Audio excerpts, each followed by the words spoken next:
anda por mis venas. A punta de tacuara la nostalgia me desangra. ¿Qué más puedo hacer sino cantar herida o traer a mi pueblo en mi ventana? En un cerrar y abrir de ojos, mi infancia me atropella con un rumor de palomas y de duendes insolados. Todo lo que aquí me nubla, allá brilla como un sueño. Que venga nomás la siesta a curarme el corazón. Que si Cacatí no aparece, me pondré a inventarlo yo.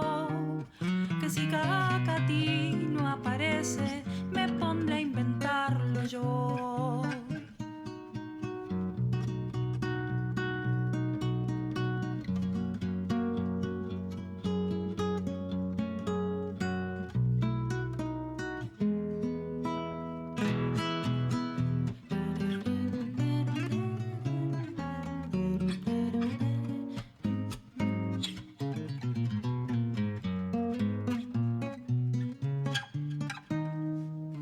Un chamamé lejano anda por mis venas. A punta de tacuara la nostalgia me desangra. ¿Qué más puedo hacer sino cantar herida o traer a mi pueblo en mi ventana? En un cerrar y abrir de ojos, mi infancia me atropella con un rumor de palomas y de duendes insolados. Todo lo que aquí me nubla, allá brilla como un sueño. Que venga nomás la siesta a curarme el corazón. Que si Cacatí no aparece, me pondré a inventarlo yo. Que si Cacatí no aparece, me pondré a inventarlo yo.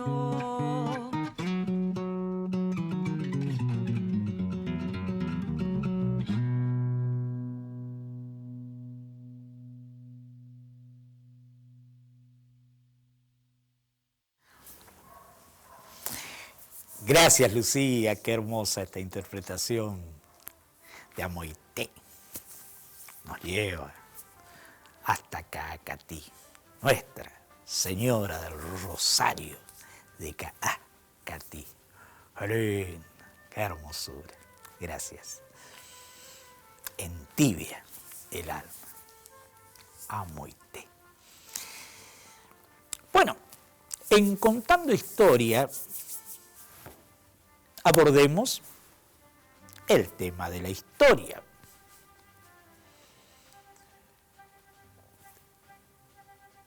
Estábamos estos días celebrando el Día del Historiador Argentino. Tiene su día, el 1 de julio, en conmemoración a que el 1 de julio de 1812 se dispuso por el primer triunvirato, ese poder ejecutivo constituido por 3 triunviros al estilo de los consulados europeos, Chiclana, Zarratea y Paso. Se dispuso que se escribiese la historia de la feliz independencia para conocer su filosofía y prestemos atención. 1812, 2 años y un mes y medio del 25 de mayo de 1810, alude ese decreto del triunvirato a las provincias de América del Sur, América del Sur. O sea, se soñaba desde el ímpetu revolucionario de Mayo en formar esa gran nación equivalente o similar a los Estados Unidos de América del Norte, que se habían independizado de Inglaterra en 1776, y la idea era formar acá esa gran patria americana de la cual soñaban Bolívar, San Martín, Belgrano, Güemes, y estos, los hacedores, los padres de la patria. Pues bien, hacia 2022, la ley 25.566 establece el Día del Historiador Argentino en conmemoración a ese decreto de 1812, que nombra a cargo de estas primeras escrituras de la historia a Pedriel, que luego es sustituido porque no hubo ya presupuesto para poder sostener esa tarea.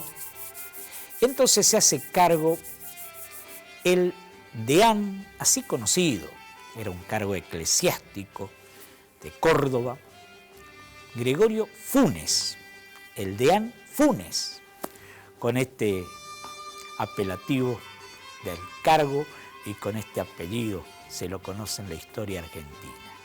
Cordobés, nacido hacia 1749, fallecido en 1829. Gregorio Funes, el deán Gregorio Funes.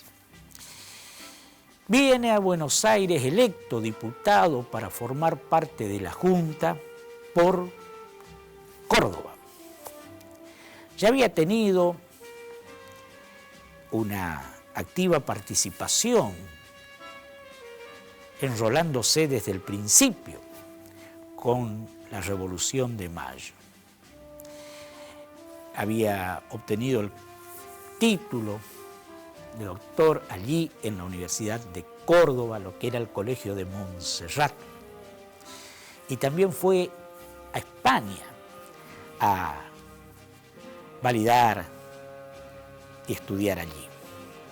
Y ahí viene con las ideas de la Ilustración, y fue cuando desaparece la figura de Mariano Moreno, quien sigue siendo el artífice intelectual de estos primeros años de la Revolución.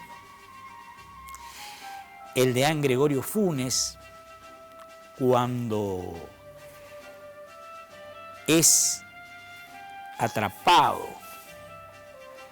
el ex virrey don Santiago de Liniers, que con el gobernador de la Concha en Córdoba encabezaron la contrarrevolución contra la Revolución de Buenos Aires en mayo de 1810, fue el que pidió clemencia por la vida del gobernador intendente de Córdoba, por Santiago de Liniers y sus principales cabecillas, seguidores de esa contrarrevolución. La Junta de Mayo desde Buenos Aires mandó ese primer ejército auxiliar al Alto Perú, que fue hasta Córdoba al mando de González Moreno, y este perdonó la vida en primera instancia y los enviaba detenidos a Buenos Aires, a Santiago de Liniers y sus acólitos. De allí vino la orden terminante, firmada por la Junta,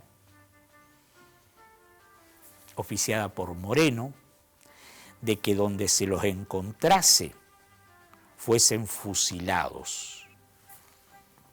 Y ese fue el primer hecho de sangre de la Revolución de Mayo.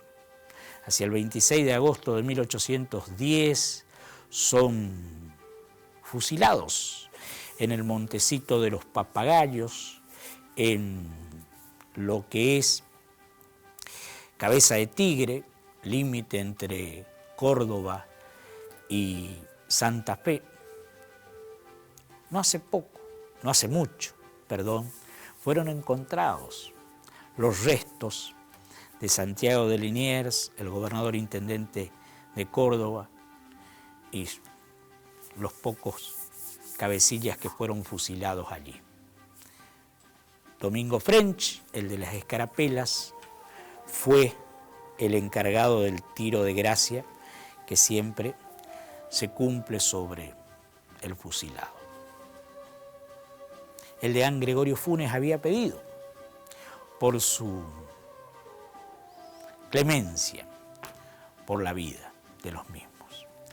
Y Gregorio Funes, es el primer historiador que podríamos llamar argentino, porque escribe una obra monumental a partir de ese decreto del triunvirato que establece que se escriban los fastos de la feliz independencia de los estados de la América del Sur.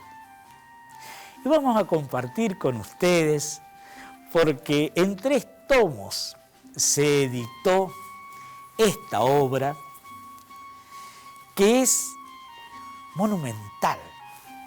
Se llama Ensayo de la Historia Civil del Paraguay, Buenos Aires y Tucumán.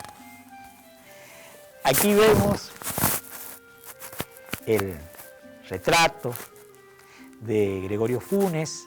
Él está enterrado en la catedral de la ciudad de Córdoba, y allí está la portada de esta obra monumental. Monumental. En 3 tomos surge la primera edición y narra todo desde el momento mismo de la llamada conquista, y cuenta la historia de esas poblaciones autóctonas anteriores a la llegada de los españoles. Habla de el encuentro en todas esas batallas, trifulcas, aguerrida desesperación de las poblaciones aborígenes por mantener, por contener su territorio, y de los famélicos españoles, mestizos, que se adentraban buscando hacerse con la tierra. Comienza en su Ensayo de la Historia Civil del Paraguay, Buenos Aires y Tucumán, libro primero, capítulo 1, con el mismo descubrimiento de Solís, el Río de la Plata, su muerte, viaje de Diego García, entrada de Gaboto, levanta varios fuertes, vence a los agaves, introduce el nombre del Río de la Plata, porque Solís le había nombrado Mar Dulce, Río de la Plata le pone Gaboto. Llega Diego García, continúa Gaboto en el mando y se pierde. Escuchen este inicio de esta primer obra de la historia argentina. 35 años iban corridos desde el descubrimiento de la América, cuando el anhelo español por nuevas empresas crecía en proporción a de las ya vencidas, como si fuese poco haber hallado un nuevo mundo que reprobaba la razón misma. Se pretendía atravesar por uno de sus estrechos y abrirse paso al mar del sur en busca de las Molucas. Las Molucas, esa tierra promisoria que se buscaba, llena de oro y de plata. La utopía de Tomás Moro. A este pensamiento atrevido daban fomento intereses de nación, en que tenían no poca parte un sentimiento de gloria digno de aquellos tiempos. El temor de que Portugal previniese este útil hallazgo aceleró las disposiciones de la corte. Fue una de ellas confiar a la pericia de Juan Díaz de Solís, natural de Lebrija, piloto el más acreditado de su edad, todo el éxito de esa brillante expedición. No pudo haber sido más feliz ese nombramiento. Hermoso este libro, invitamos a abrevar, tiene láminas, tiene una cantidad de datos inconmensurable. El primer libro que reporta la historia de la ya oficial historia argentina, nacida a partir de ese 1 de julio de 1812. Acá están las firmas de Ayola, Osorio, Leiva, de Pinoza, de Medrano. Una maravilla realmente, digna de compartir. Esta es una edición de 1910, dado en los talleres gráficos de Buenos Aires. Bueno, pero Corrientes tiene también su Día del Historiador correntino. Es el 25 de julio, este mes de julio también, en honor a Florencio Mantilla, escritor, político, correntino. Allí está esa casona señorial sobre la costanera de Corrientes de la familia. Dicen que por allí pasó Belgrano, que estuvo y que bailó. Cuentan las anécdotas correntinas de esa tertulia de Manuel José Joaquín del Sagrado Corazón de Jesús Belgrano en uno de sus pasos al Paraguay. Entonces,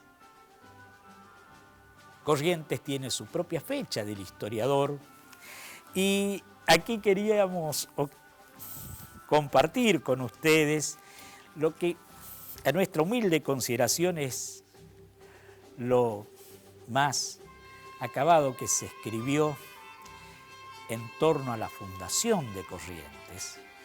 Hernán Félix Gómez, su autor, La Fundación de Corrientes y la Cruz de los Milagros, una edición en Corrientes de 1973. Allí, Hernán Félix Gómez, erudito, serio historiador correntino, expone las diversas hipótesis acerca de el llamado milagro de la cruz, sus fechas probables, las interpretaciones de diversos autores, las costumbres en torno a la celebración desde tiempos lejanos y desde ya todo lo referente a la fundación de Corrientes. Realmente es un libro hermoso. Sus pobladores, lo que ocurrió con el acta de la fundación de Corrientes, la fundación de Concepción de la Buena Esperanza del Bermejo. Aludimos en diversos programas a esta lejana población ubicada en el impenetrable Chaqueño. Desde allí cerca vinieron los huácaras reducidos a Santa Ana. De allí el nombre de este pequeño poblado adyacente a la ciudad de Vera, primero, de las 7 Corrientes, que después quedó con el nombre de Corrientes. Este libro es maravilloso, El Milagro de la Cruz, cuándo se cumplió, las encomiendas, el significado político de la erección de la ciudad, el lugar elegido, los antecedentes de la población. Realmente es un libro que cabe leer y estudiarlo para comprender la historia de nuestra ciudad de Corrientes, San Juan de Vera, de las 7 Corrientes. Pero yéndonos ya a los inicios de esta maravillosa disciplina que es la historia, está considerado como el primer historiador